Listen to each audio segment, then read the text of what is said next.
Halo Sobat Biologi, bertemu lagi dengan saya Tiara Anggraini dengan NIM 1813041025 dari kelas 6A Pendidikan Biologi. Nah, pada video kali ini saya akan memberikan pengetahuan tentang mata kuliah anatomi fisiologi manusia mengenai kelainan pada darah. Yang akan kita bahas di sini yaitu mengenai anemia. Anemia merupakan gangguan darah atau kelainan hematologi yang terjadi ketika kadar hemoglobin atau bagian utama dari sel darah merah yang mengikat oksigen berada di bawah normal.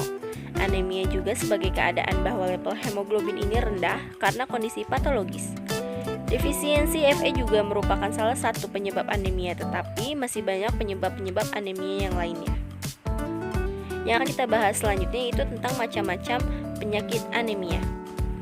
Yang pertama itu ada anemia defisiensi Desi, yang kedua ada anemia defisiensi vitamin B12 dan folat, yang ketiga ada anemia hemolitik, yang keempat ada anemia aplastik, dan yang terakhir itu ada anemia sel sabit.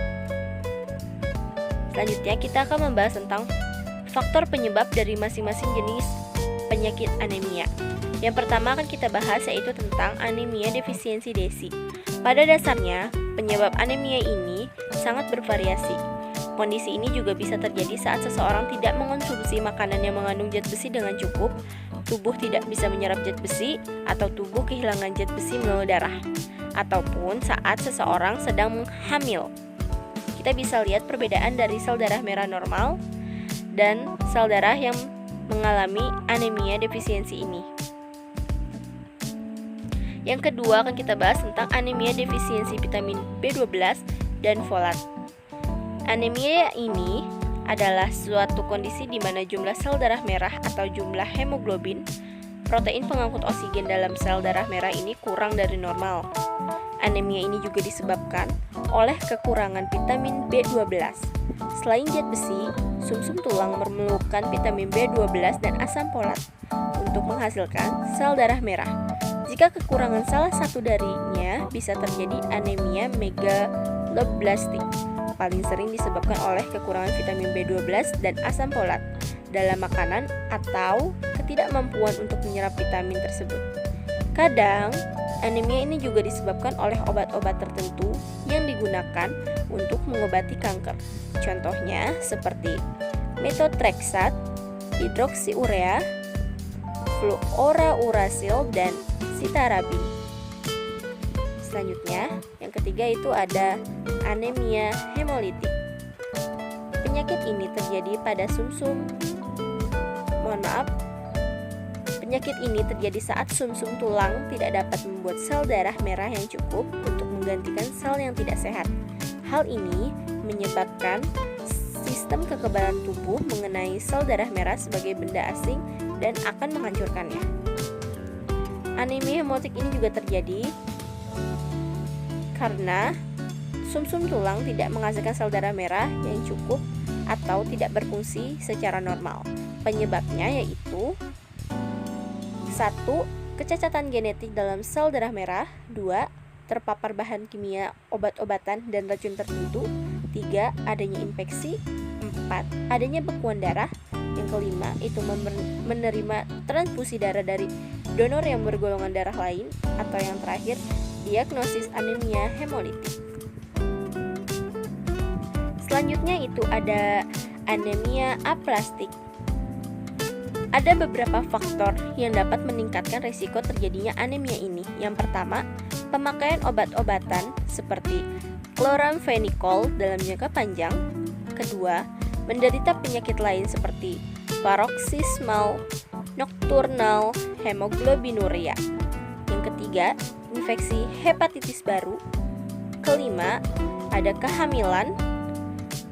Selanjutnya, penyakit autoimun seperti lupus atau artritis reumatoid. Kemudian, keluarga dengan riwayat penyakit anemia aplastik.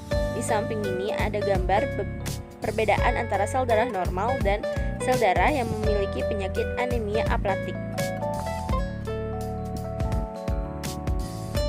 Kemudian selanjutnya itu ada anemia sel sabit. Anemia sel sabit ini merupakan kelainan genetik pada sel darah merah. Pada umumnya, sel darah merah ini berbentuk seperti cakram yang memberikan fleksibilitas untuk melalui pembuluh darah kecil. Kondisi ini disebabkan mutasi gen yang diturunkan dari kedua orang tua, harus keduanya, atau disebut resesif autosomal. Sedangkan anak yang mewarisi mutasi gen hanya dari salah satu orang tua hanya jadi pembawa penyakit anemia sel sabit dan tidak menunjukkan gejala apapun. Selanjutnya saya akan membahas tentang cara mengobati anemia. Yang pertama yaitu anemia defisiensi Desi. Kondisi ini diatasi dengan mengkonsumsi makanan dan suplemen zat besi. Pada kasus yang parah, harus diperlukan transfusi darah. Kedua, anemia aplastik. Pengobatannya adalah dengan transfusi darah untuk meningkatkan jumlah sel darah merah atau transplasi atau cangkok sumsum tulang bila sumsum tulang pasien tidak bisa lagi menghasilkan sel darah merah yang sehat. Ketiga, anemia helolitik. Pengobatannya dengan menghentikan konsumsi obat yang memicu anemia ini, mengobati infeksi, mengkonsumsi obat-obatan imunosupresan, atau pengangkatan limpa. Kemudian yang itu ada anemia sel sabit. Kondisi ini ditangani dengan suplemen zat besi dan asam folat, cangkok sumsum tulang, dan pemberian kemoterapi seperti hidroksiurea. Dalam kondisi tertentu, dokter akan memberikan obat pereda nyeri dan antibiotik. Selanjutnya leukemia. Apa yang menyebabkan penyakit leukemia ini? Penyakit leukemia atau lebih tepatnya leukemia adalah kanker darah akibat tubuh terlalu banyak memproduksi sel darah putih abnormal. Leukemia juga dapat terjadi pada orang dewasa ataupun anak-anak. Sel darah putih merupakan bagian dari sistem kekebalan tubuh yang diproduksi di dalam sumsum tulang. Ketika fungsi sumsum tulang terganggu, maka sel darah putih yang dihasilkan akan mengalami perubahan dan tidak lagi menjalani perannya secara efektif.